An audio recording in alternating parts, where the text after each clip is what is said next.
Gracias, señor presidente. Y bueno, decir, sin que sirva también de posicionamiento de antemano, que desde luego con el máximo y absoluto respeto a la libertad de expresión de los comparecientes, lo que sí no es de rigor que los grupos parlamentarios precisamente aprovechen la ocasión para eludir lo que aquí nos trae, que es la tramitación de una ley, lo que mucho hace suponer que poca voluntad hay de llevarla a cabo. Pero, bueno, voy a ser bastante breve. Agradecer a los comparecientes su presencia, eso por supuesto. Quería preguntarle a la señora Aleida, que le escuchaba al principio de su intervención, comentó que a ustedes que les informaron de cómo era el sistema del copago y todo esto del sistema de cuando entró la dependencia. Lo dijo así en plural. No sé si se refiere a usted como familiar de una persona residente o a ustedes desde el punto de vista de la asociación como órgano. No, yo cuando dije eso fue a nivel personal. Yo dije que en la residencia donde yo llegué, a mí la trabajadora social, y yo llegué en el 2009, me dijo que me iban a cobrar el 75% de la paga, pero que quedaba pendiente el copago, que estaba la ley sin terminar de especificar la aplicación de la misma y que incluso podía ser menos, porque mi madre no tiene una paga mal, tiene 1.100 euros y entonces estaba pagando ya 700 y pico. Entonces decía que incluso podía ser menos. O sea, no me dijo esto es bastante, vas a pagar más. Es que dijo lo hay que regularizar y luego se verá lo que tiene que pagar. Y en el 2011 la misma trabajadora social me mandó me llamó, que había llegado una carta desde la consejería o desde el ERA, mejor dicho, en que incluso nos hacían como una simulación de lo que debíamos, porque en la aplicación del copago, que ya decía que era el 90%, en aquel momento entraba también la casa y el dinero y demás, y ya tuvimos que dar una autorización para que lo mirasen todo de los 5 últimos años. Entonces, vamos, yo me llegó la carta, a mí me dijeron lo que había que pagar, que era el 90% de la plaza, lo que valía. Entonces, yo me considero bien informada. Gracias. Usted conoció en en cuanto a la información que dice que le transmitieron, ¿tuvo conocimiento de la resolución famosa del ERA del 19 de marzo del 2008 que tenía que ver precisamente con el encaje de los precios públicos? No, entramos en el 9, me parece, o en el 8 al final. No. Vale, muchas gracias. También, aprovechando que es miembro del Consejo de Administración de ERA, ya que no tenemos a la presidenta del comité, que era quien tenía previsto, ¿usted a través de este consejo tiene conocimiento si se ha incrementado el personal pues desde marzo para acá, que se aprobó la moción que tiene el mismo contenido que esta ley que tramitamos? ¿Se ha aumentado el personal? ¿Sabe si se ha aumentado el personal? Me refiero al administrativo, al que es el encargado de realizar precisamente estas revisiones de oficio. Eso nos dijeron, que sí que habían aumentado el personal, porque sin personal no podían de ninguna de las maneras llevar a cabo todo este entramado que tienen premura, o sea, que tienen que hacer como muy rápido. Yo quiero recordar que incluso comentaron que desde otra administración habían cedido una persona o algo por el estilo. Tampoco lo puedo concretar, pero yo creo que alguien transfirieron de un sitio a otro para acelerar los trámites. Y sobre el material, que también se recogía en la moción, ¿sabe si ha habido por si se ha informado a través del Consejo de Administración, si ha habido algún incremento en materiales, en recursos a nivel informático o de otro tipo para esto? No lo recuerdo. Vale, muchas gracias. a la señora María Dolores San Martín, que le quería comentar, porque comentaba usted al inicio que, muy al inicio de su intervención, en el que decía que entendía que, bueno, que la gente firmaba contratos, que sabía o debería de saber lo que firmaba, porque sí es cierto que en los contratos se detallan, ¿no?, las cláusulas que rigen de alguna manera. Pero ¿usted considera que dadas las personas destinatarias de estos contratos, que estamos hablando con situaciones de dependencia en la mayor parte, y muchas de ellas incluso tuteladas por parte de algún familiar, los considera como capaces de contratar un contrato como usted tiene conocimiento, que es el de hospedaje o el de a través de dependencia? Yo creo que una persona, cuando va a solicitar una plaza residencial, cuando no es capaz, siempre irá con algún familiar o con alguna persona que sea capaz. Y considero que cuando una persona firma un contrato, bien sea por delegación, porque la persona a la que afecta no está capaz, sí se debería leer ese contrato. Yo creo que en el contrato viene especificado, y yo creo que el responsable de esa persona sí tendría que leer el contrato, como también tienen obligación, cuando hay las herencias, de aceptarla o no aceptarla, porque todo esto viene. Supongo que las personas mueren y dejan una herencia. Es verdad que en su momento se tardaron hasta 5 años en dar las liquidaciones, que ahí nunca estuvimos de acuerdo, pero yo creo que una persona que está incapacitada, que alguien tiene que ir con ella para firmar lo que es el contrato, y los contratos para eso están, para leerlos, ¿no? Porque me consta que en los contratos de hospedaje viene bien especificado el tema del copago.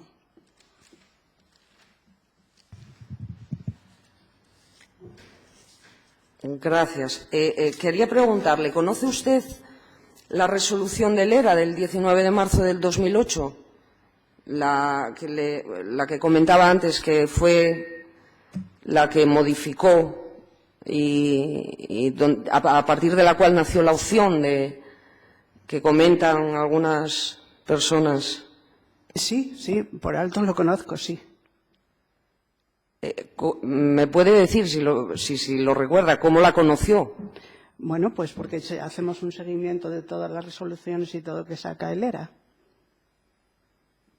Es que esta resolución no se publicó en el BOPA. Bueno, tenemos conocimiento. Quiero decir... ¿El año 2008? Sí. Hombre, posiblemente igual hasta la traiga por aquí, no lo sé. Pero sí tenemos conocimiento de las cosas más básicas. Comentaba usted antes que a través de una revista, sí, que hacían a veces informaciones, ¿no?, de cara sobre, en este caso, sobre el copago o sobre otros temas. Cuando empezaron a conocer, sobre todo a través de la prensa, me imagino, reclamaciones, todo este tema de las reclamaciones de ese periodo de años de estas personas afectadas, ¿hablaron directamente con alguna persona afectada o se interesaron de alguna manera en el propio organismo ERA de qué es lo que estaba pasando? Pues sí, nos interesamos y en el propio organismo pues nos explicaron por qué era este tema. Yo ya digo que vamos a ver, que es un sistema de copago siempre fue. Siempre fue. Otra cosa es que, vamos a ver, que cuando fallece la persona, pues puede dejar una herencia o no la puede dejar, ¿no? Ya digo que en unas épocas esas liquidaciones venían muy retrasadas, ¿no? Entonces tienes la oportunidad de aceptar la herencia o no aceptar la herencia. Si aceptar la herencia es con todas las deudas. Nosotros consideramos que cuando, por ejemplo, voy a ponerme en el hipotético caso de que a mí me correspondiera una herencia de alguien que tenga en el ERA. Lo primero que haría, y sabiendo que hay un sistema de copago que a lo mejor iba generando deuda, pues lo primero que haría antes de aceptar esa herencia, que seguramente que no es el caso de ninguno de los que está aquí, antes de aceptar esa herencia, me informaría las deudas que tendría esa herencia y la aceptaría o no la aceptaría. Si la aceptaría, ya aceptaría no solamente las deudas que tuviera con el ERA, sino con otras empresas o con otras cosas. Yo creo que eso es el kit de la cuestión, que cuando hay que informar un poco cómo es la aceptación de las herencias. Mire, discúlpeme, es que fue tan nefasta, precisamente, claro que es el kit de la cuestión, fue tan nefasta hasta no solo la gestión, sino las reclamaciones y las liquidaciones, que incluso, como nos decía en la comparecencia anterior un señor, hay conocimiento de personas a las que le reclaman de personas fallecidas hace 11 años. Hablar de aceptación o no de la herencia cuando hay un plazo legal que usted sabe para aceptar o no o repudiar la herencia, le digo de verdad, desde luego los más perjudicados han sido esas personas, tanto las que repudiaron la herencia por el miedo a no saber a qué se podían enfrentar, como lo que es hacer sobrevivir una deuda después de haber aceptado una herencia por la que se ha pagado un impuesto de sucesiones y donaciones y que ya no se va a corresponder con lo que le hubiera correspondido. Pero, de todas formas, y por avanzar, le agradezco también. Ustedes, o sea, su federación es representante de familiares de mayores, quiero entender, ¿no? Es de mayores directamente. Y ustedes emiten también información, por ejemplo, a las juntas al órgano de la Junta de Residentes de las residencias del ERA o públicas. A ver, lo que yo decía antes de la información era que nosotros, desde un principio, colaboramos con el ERA. Entonces, a partir de que entrara en vigor la ley de la dependencia, iba a ser un poco complicado para los familiares. Entonces fue cuando pedimos, y previamente también, cuando el tema del copago, el 75% de la pensión, fue cuando pedimos la colaboración para nuestra revista de que los servicios jurídicos del ERA explicaran bien cómo era todo el tema del copago, de las herencias, etcétera, etcétera. Y aquí ahora mismo es que no traje más revistas, pero ya esto lo hacemos cada 3-4 años, pedimos al ERA que por si hay cambios o no hay cambios. Y salieron aquí por Patricia Fernández, que la nombro porque hizo una detallada exposición en 2 capítulos. Y aquí está, que estas revistas llegan a todas las asociaciones y las leen muchas personas, ¿no? Nosotros solamente pedimos colaboración al ERA para informar y para que nuestros asociados y gente que no sea asociada sepa cómo es el tema del copago. Y luego, cuando entró el tema de la ley de la dependencia, también, como sabíamos que era algo complicado, también hicimos, por propia voluntad, no pedimos permiso al ERA e hicimos un tríptico donde traía puntualmente cómo era el tema. No sabemos a cuánta gente llegó, porque eso lo hacemos para nuestra federación.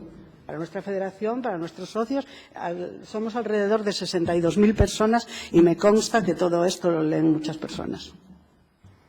Muchas gracias, señora Dolores. Ahora quería hacer una pregunta al señor José López. Mire, es para preguntarle, como asociación, que usted es presidente, creo que lo digo bien, de la Asociación de Familiares, como asociación, ¿su asociación recibió información acerca de todas estas reclamaciones o incluso ahora, a posteriori de aprobarse la moción, como asociación se les envió información de algún tipo?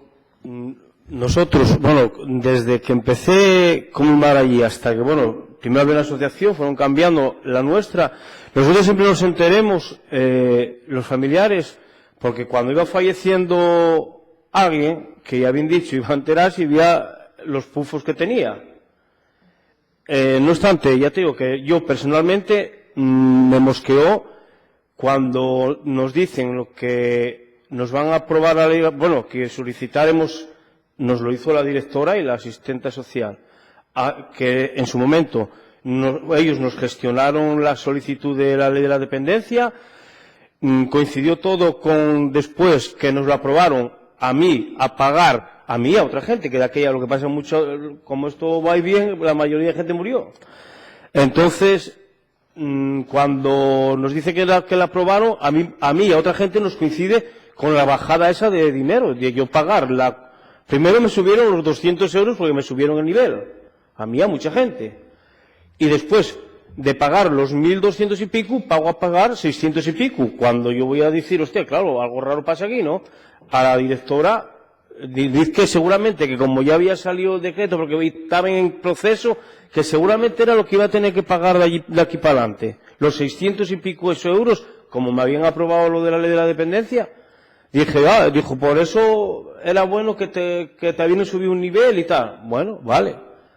Y así fuimos creyendo, hasta que, claro, cuando fue falleciendo gente y fue viniendo y les deudes, nos empecemos a investigar, a tirar, a mandar escritos, ya te digo, a leer a un lado a otro, y entre uno y todo eso sale el copago, que como no estoy de acuerdo con ella porque yo no estaba, y quien firmó supuestamente porque era el beneficio para mi madre, lo firmó mi madre, pero ¿qué sabe ella de...? Entonces yo me entero cuando vengo de pasar unos días por ahí y me dan una carta en recepción. Y digo, hostia, voy a la directora y digo, ¿qué es esto? No, mira, qué tal, que cual, que el copago, que tal, pero a tu madre le interesa más lo otro. Bueno, vale. ¿Y con eso va a crear deuda? No, paga el 75%. Pero es que estaba creando deuda, O sea, claro, ya estaba creando deuda. Bueno, entonces vengo a Oviedo, como te mosquees, vengo a Oviedo arriba, pregunto, y sí, ya debía de aquella 20 y pico mil euros. Me cago en mi manto.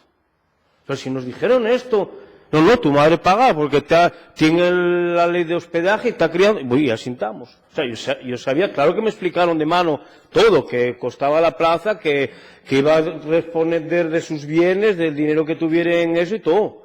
Pero lo que vino detrás fue todo, no sé si llamáis engaño o mala información, pero fue todo, y lo único que hicieron fue de momento aumentarme 200 euros más la plaza de mi madre, con el nivel ese que subió, que de aquella no era necesario subirlo. Y es lo que teníamos la información, a nosotros nadie, hasta que no empecemos a reunirnos, yo empecé a reunirme con otras asociaciones aquí en el ERA, en Oviedo, y después con la federación que se formó y tal, que empecemos a tener un poco más de información de lo que sabía una asociación, otra, porque al fin y al cabo las asociaciones somos o fíos, o hermanos, o sobrinos de la gente que está allí, no somos ni de nada. Y lo único que hacemos es estar allí con ellos y ayudar al centro. Muchas gracias, Ángel. Ahora quería hacerle una pregunta al señor Ángel Rodríguez.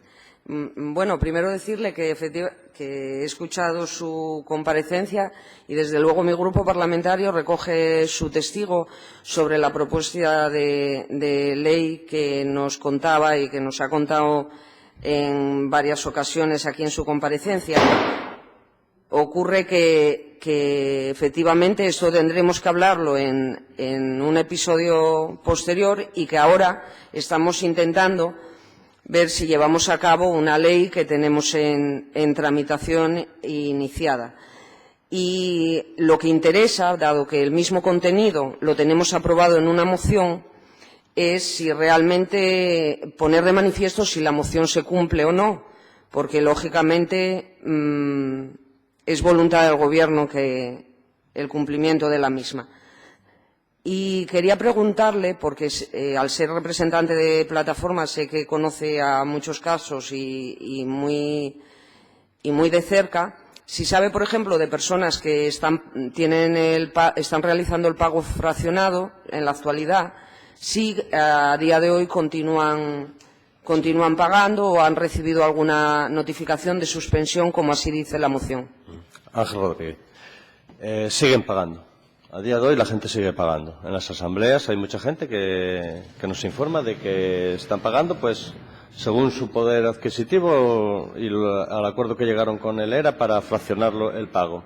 Casos en una asamblea que tuvimos reciente en Oviedo, un señor de 93 años estaba pagando 1.000 euros al mes de la residencia de cuando murió su mujer. Y en las asambleas que hacemos, pues la gente nos informa de que efectivamente siguen haciendo los pagos y que no les llegó ninguna notificación para paralizarlos. Gracias. Así como ¿conoce si hay personas reclamadas que ya superan más de los 4 años desde el fallecimiento del familiar? Sí, el caso que expuse antes, este señor que le murió el familiar en el 2005 y hace un mes se puso en contacto conmigo, que lleva 11 años, y algún caso más también. Una señora de Villaviciosa, hace 7 años que tiene a su madre en la residencia y que murió y todavía no le han girado ni la carta. O sea, casos dispares.